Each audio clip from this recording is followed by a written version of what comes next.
Hi there and welcome back. So far we've been writing everything inside one program. This is great for learning, but real projects need structure and reusability. In this video we will look at how TwinCAT 3 organizes code in programs, functions and function blocks. This is often called program organizational units. By the end of this video you will know how to create each one, when to use them and how they interact with each other. In TwinCAT 3, a PLC project is made up of POUs, or Program Organizational Units, which are pieces of code or logic that the runtime executes. There are three main types: programs, which are the top level code that actually runs each PLC cycle; function blocks, which are reusable logic units that remember values between cycles, like for example timers or counters; functions, which are small reusable calculations that return one value. Think of a program as a high-level organizational unit. They contain lines of instructions to be executed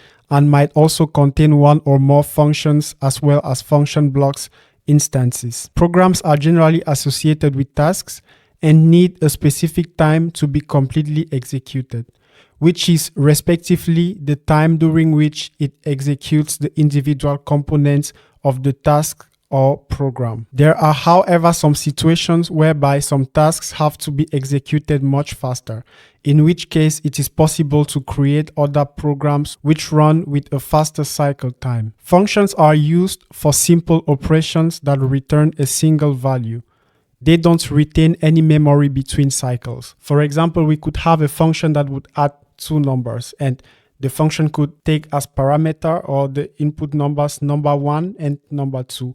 And therefore our function which adds two numbers would take A and add it B and put it in the result. Unlike functions, function blocks remember their internal state between cycles. This means you can open a function block during the operation and see what are the internal values it carries at each step. This is not the case with functions as we saw before. The question now is, why do we use function and function blocks? Why don't we just write all the logic into the program? Why do we have to separate this as function blocks? Well, if we have to consider the previous examples of functions that we saw before, they are relatively simple, and one might be tempted to say it's better to always write the code inside the program. However, when the logic becomes a lot complex and that there are a lot of lines of code, it makes more sense to modularize the program or to separate it into small parts, which could be functions and function blocks. And this makes the program easily readable and short and also understandable. For example, if we have a program which have lines of codes, if it's too long, it's good that we separate it into functions or function blocks. And therefore, when the program reaches this point, it will go and execute the function block and come back only with the result or with the essentials that we want. In this case, looking at the program would be a lot simple because the program will be short and comprehensible, and there we have only the key points that we need to understand. And if you want to know more about the function logic, then you can go to the function or to the function block to see more details of what is happening. However, in most programs, the details are not necessary or they are not important. We just need to know what is happening generally. That said, let's now move to the execution part. The first POU we are going to create is a program, and to do this you right click on any folder, and I will do this in the folder POU so that my program is a little bit organized. And when I right click, I go to add and I see here POU. I select POU, and this I'm going to write my POU or the name of the POU that I want. So this would be pump control, because the program that we are going to use here would be more or less like a pump control program. So that is why I give this name, and I select program so that it creates the program. The language is structured text, and I go to open. And like you see, this has created a program, and you can know that because we have here PRG, which means program. And there I am now on my program. And one thing you might also notice is that the main is also the program. So where we have been writing our code before is in the main, which is also a program. So now in this case, our project has, or our PLC project has, in this case now, two programs. Now my pump control program is going to be simple. I will need variables. So the idea is just to turn the pump on or off depending on the water level. So I would say, for example, I have a B level high, which is a bool, and B level low, which is also a bool, and we have a B pump on, which is also a bool. And in this case, I will simply say if B level high, if the level of water in the tank is high, so we need to turn off the pump. So we will say B pump on false. Else, if B level low, then B pump on true. So to mean that if the level of water is low, then we need to turn the pump on to fill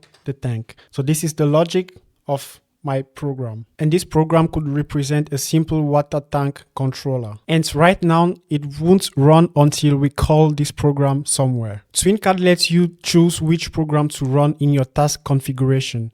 However, to keep things simple for now, we are going to call this program in the main. So we go to the main and then we simply write the program. It's called pump control, as we can see, and I will just open and close the brackets, and that is calling the program. So now I will build my project and it's built successfully. I will go online. At the moment when I go to my program, I can see that my program is running. So at the moment it's all false. So I say, for example, if the water level is high, we see that we have the value high, which means my program is running because this has been written to be high. It means my program pump control is running.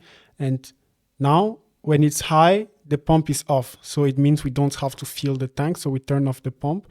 However, so when I turn this to false now, and I put the water level to be low. So if the sensor says, hey, the water level is low, what happens is that the pump is turned on. And we see that the pump here is respecting the logic. The B pump on is turned to true, which means that the pump is on and it's simulating that the pump is being filled at the moment. I go offline. The next thing we are going to see are functions. And like we said previously, functions are used for simple operations and they return a single value. And one thing which is particular about functions is that they don't retain any memory between cycles, and therefore you cannot go into a function and see what is being processed at a particular moment. And to create a function, we will again create the function in the POU. So we right click and we go to add. We select POU and we select function is here, and we will write the name of the function. I will call my function addition because I would program an addition function. So I would say here addition of two numbers because my function will add two numbers. And I select function and the structured text. Also, we have to specify a return type, and normally the return type can be a number, it can be an integer. So I would maybe select here a return type, and I will say that the return type is an integer. I open. So, and then we can see that our function has inputs.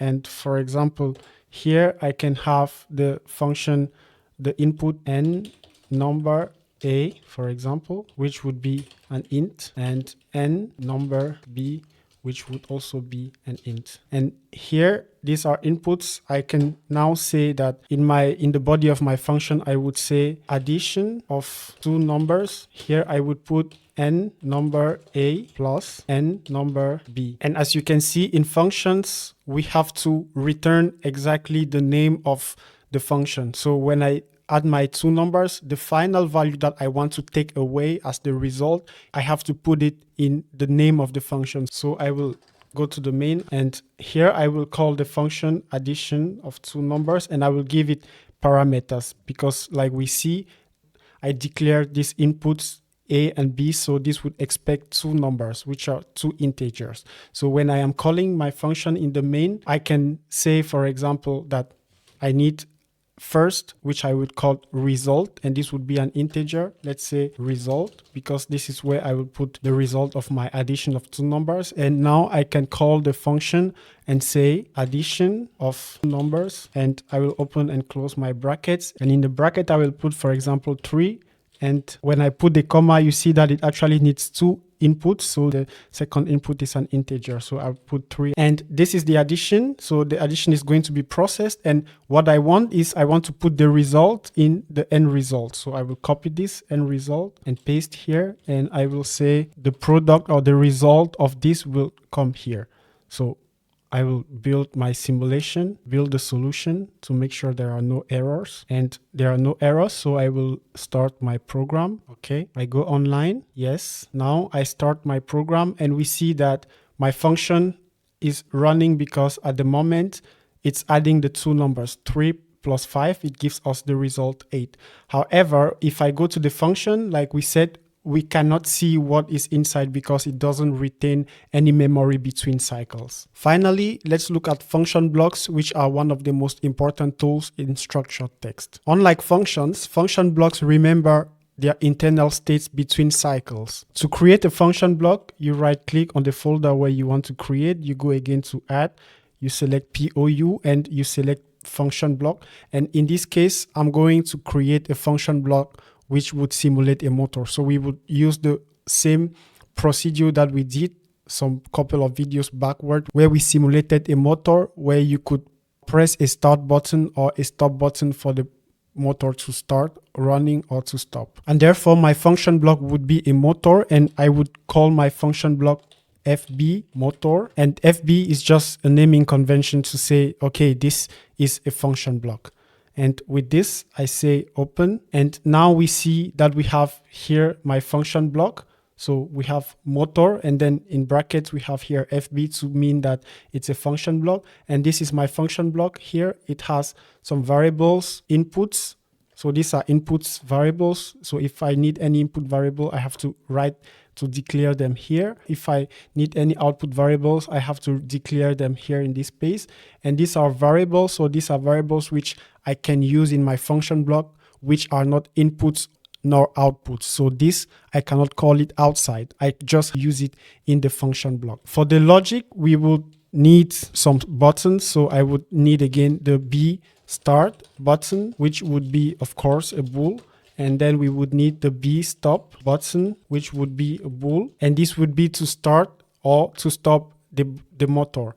And as output, I would have my motor on. This would be a bool also, B motor, which would be a bool as well. And in the logic, I would simply say if B start button. So if this is true, then my B motor on would be true. And I will have another if statement separately to say if B stop button, then my B motor on would be false. And this is the logic of my function block, and it's basic. So if the start button is true, then the motor is on. So motor on is true. And if the stop is true, then this is also set to false. Now that we have created our function block, it's time to call it or to instantiate it. And we will call our function block in the main. So in the main, we have here at this place for variables, we will instantiate our function block, and this is a motor. So I will call it, for example, like FB, for example, and this will have the type FB motor. And when I call, because this is instantiated, so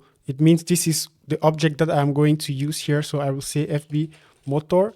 And when I call this, we see that I can give some inputs here.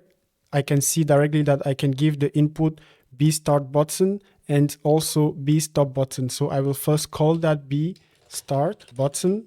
So this would be one of the input. I will set this input later on. And also I will write here B stop button. I will set this also later on. And for the output, it's actually what we get out of it, because like we said, we are trying to modularize our code. So we just need to give him input, and then he will process it and then gives us back something. So, and this is the output. And this output now is B motor on. And in this case, it will be to know if the motor is on or not. So, and now to get the output, what we need to do is we need to put it like this. So we write the equal to and greater to mean that it's sending us the output, and I can close my braces.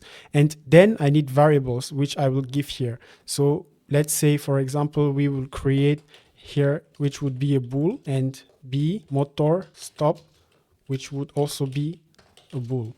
And here I can say I give this motor start, and the motor stop. I copy it here and put it. So it means that when I have the start that I give to this function block, and he will execute this, and also the stop, so he will execute, and at the end he will give me some output or some result. Another way to call the output, for example, of this function block would be to say fb motor dot, and we say, for example, here b motor on is actually calling the output. So if we need to use this output, we can also call it this way. So I can say here that b motor status. So I call the output here of the function block and I put it. So this actually, okay, after my function block call, I need to put a semicolon. This I forgot. So, and like I said, this is another way of calling the output of the function block. So simply with the dot.